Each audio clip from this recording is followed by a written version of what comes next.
We begin today with Democratic strategist, former Obama staffer Amisha Cross, former senior advisor to Hillary Clinton, Philippe Rines. Good to see both of you. Thank you. Amisha, ladies first, start with you.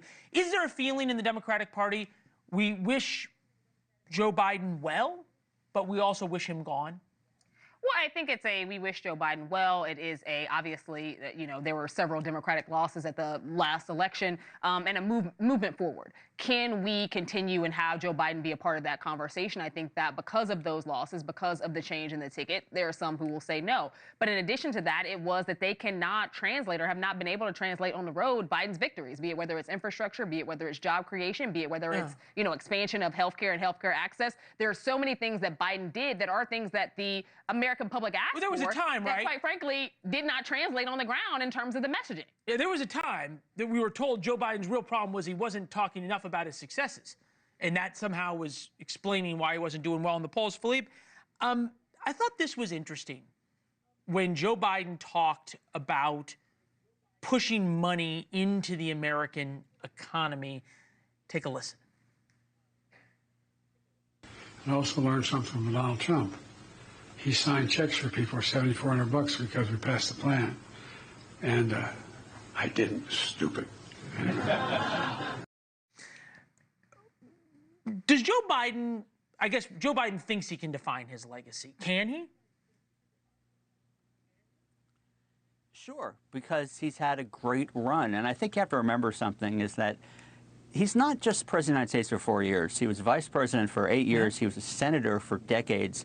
The totality of that career is going to be someone who threw himself into making things better in America. Okay, that's rather lofty. Specifically, he has been part in the last 15, 20 years of two bailouts of the American economy. First, the housing crisis, and then after COVID.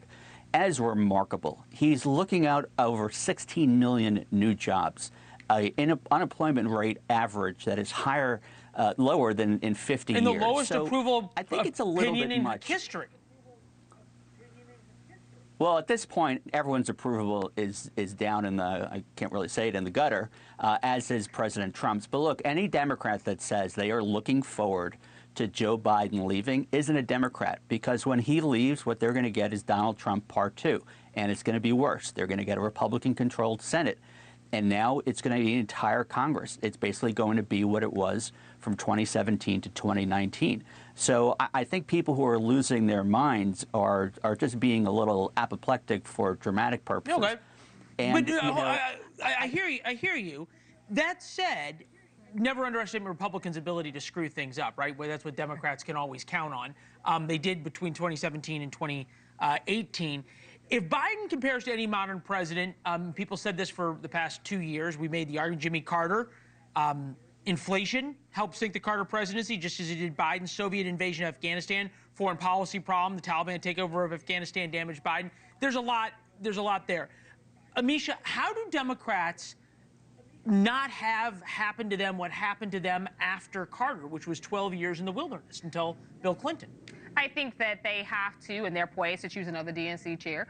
We know that there are 4 who are currently announced. I assume that there will be at least 4 more before we get to the March deadline and when people are voting. But in addition to that, it is establishing a core that actually speaks to what American voters want to hear. I think that when we talk about childcare, when we talk about the cost of that, when we talk about building the middle out, when we talk about growth of the middle class, when we talk about helping to sustain an economy that makes sense for your everyday worker, those are things that the Democrats have worked strategically for and policies they have passed for a while now. Republicans, up to and including Donald Trump, they're here to make sure that there are tax cuts for the wealthy, that there are benefits for the top 1%, the top 5%, that corporations are going to have that fat cat life.